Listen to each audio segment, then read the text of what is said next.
Jai Jinendra.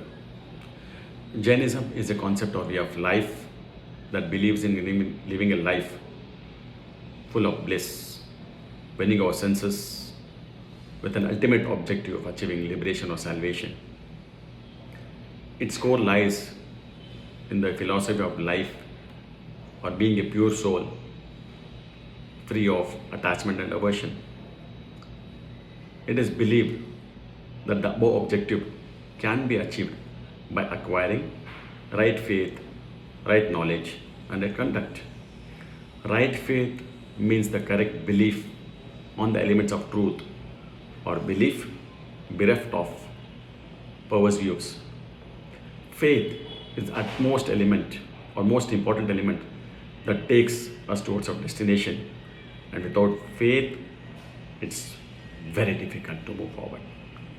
The belief that we are going concern, as mentioned in the business world, that we will be alive and continue to do so for the next few moments, days, or months and years is nothing but the faith that we carry all the time. Faith has the power to turn imaginations into reality, which we have seen by various inventions, discoveries like telephone, television, aeroplanes, satellites, etc. It is a faith that keeps the terminally ill people to live life, to see that I am alive the next moment. Faith is such an essential element that we cannot imagine life without it. We have listened or heard this. Faith can move mountains. Yet, yes, we have seen a lot of examples. Having known faith as a dire necessity, why is that it loses prominence sometimes in our lives? Somewhere I feel the element of doubt that arises from our past experiences triggers a sense of disbelief in us, and that's where we start losing faith. We do understand it might happen sometimes, but what we often fail to understand that irrespective of how many times we fail, we have this deep belief inside we will succeed a day. It is because of this strong instinct in us we look forward for a positive outlook, and that keeps us going ahead. In this entire perspective, we need to understand that the faith can bring miracles in life if it is backed with the attitude of surrender and devotion. What better example we can see than the life of a great sage Acharya Mantunga, who lived around 7th century, who lived a life of complete surrender and devotion. It is said that there was a king of Varanasi by name King Harshvardhan, who respected and honored all those people who displayed miraculous powers in his court. There was a minister who was a Jain by himself. He was also curious, but why can't Jain monks also get the same respect? He requested the king that even Jains or Jain ascetics have this kind of miraculous powers. To this, the king said, why not? You can invite your Jain monks and let them display it. With this noble thought, the minister went to Acharya Mantung, who was there around Varanasi during that time, and requested to come and display the miraculous powers he possessed in the court of the King Harshvardhan. To this, Acharya Mantung very politely replied, "O minister, you know that Jain ascetic don't demonstrate any magical powers for materialistic gain, so I can't do this."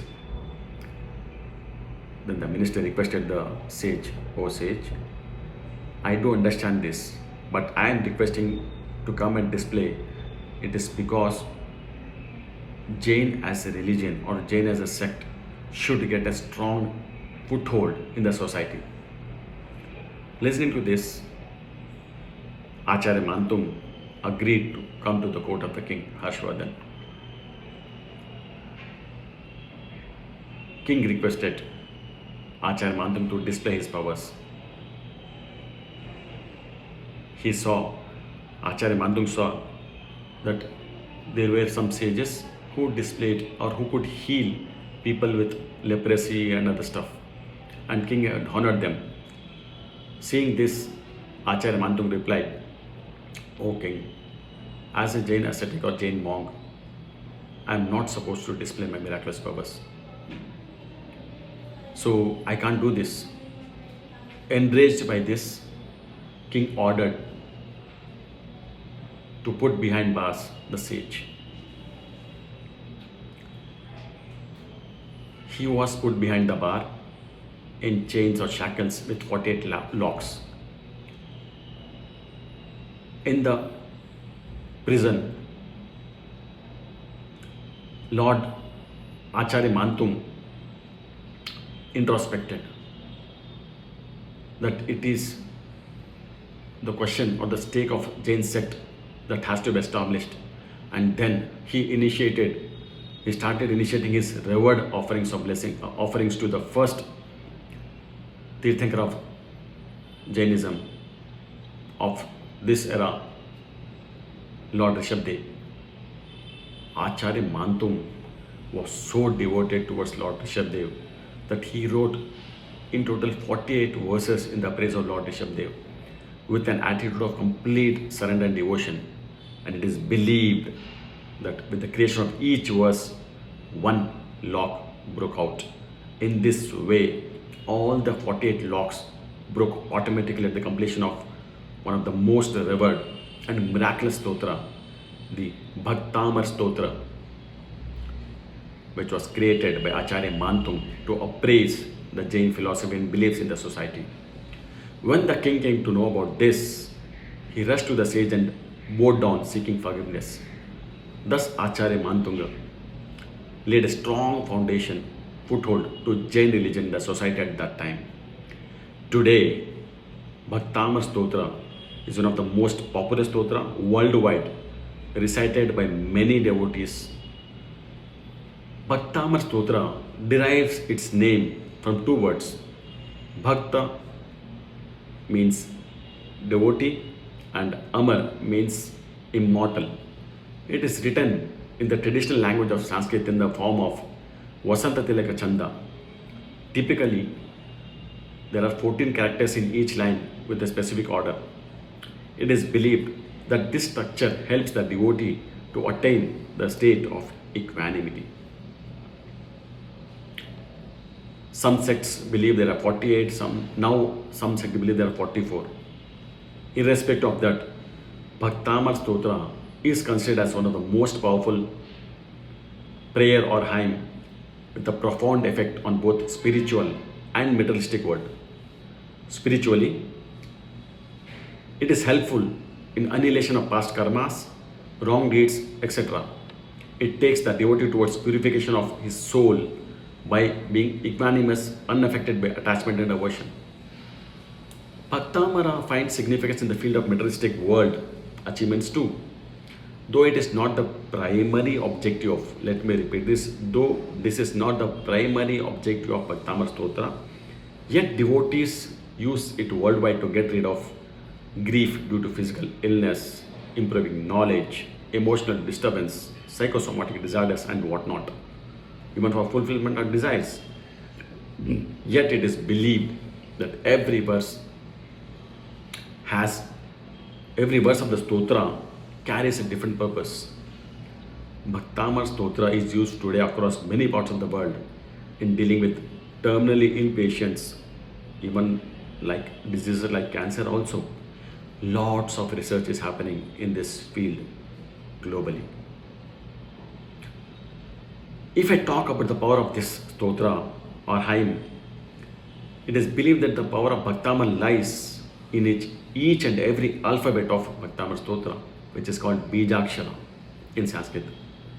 So it is quite evident why the stotra needs to be sung with accuracy of pronunciation. Otherwise, it may not reach the desired outcome. When every letter has a profound effect, just imagine the power it carries to heal. There are a few organizations worldwide who are working on this aspect even now. In all the verses, one thing is most important. is the attitude of surrender and devotion depicted by Acharya Mantunga. Such is the devotion of Acharya Mantung that he got engrossed in the creation of Stotra to such an extent that he became unaware of his surroundings.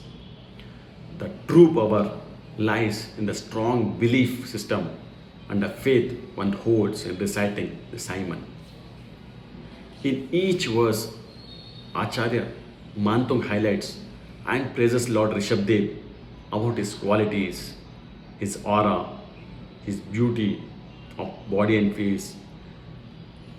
In one of the verse, the Acharya says, O Lord, though I am least knowledgeable among the crowd of the wiser, I am still compelled to recite you, Lord Rishabdev, due to my devotion. Such an attitude of surrender and innocence is rarely visible. This is a brief background about Bhaktambar Stotra, and I hope that you will make the best use of this for the spiritual gains. Let me repeat, for the spiritual gains, so that we can get rid of our past karmas and wrong deeds and move towards the ultimate objective of liberation. Jai Jainendra.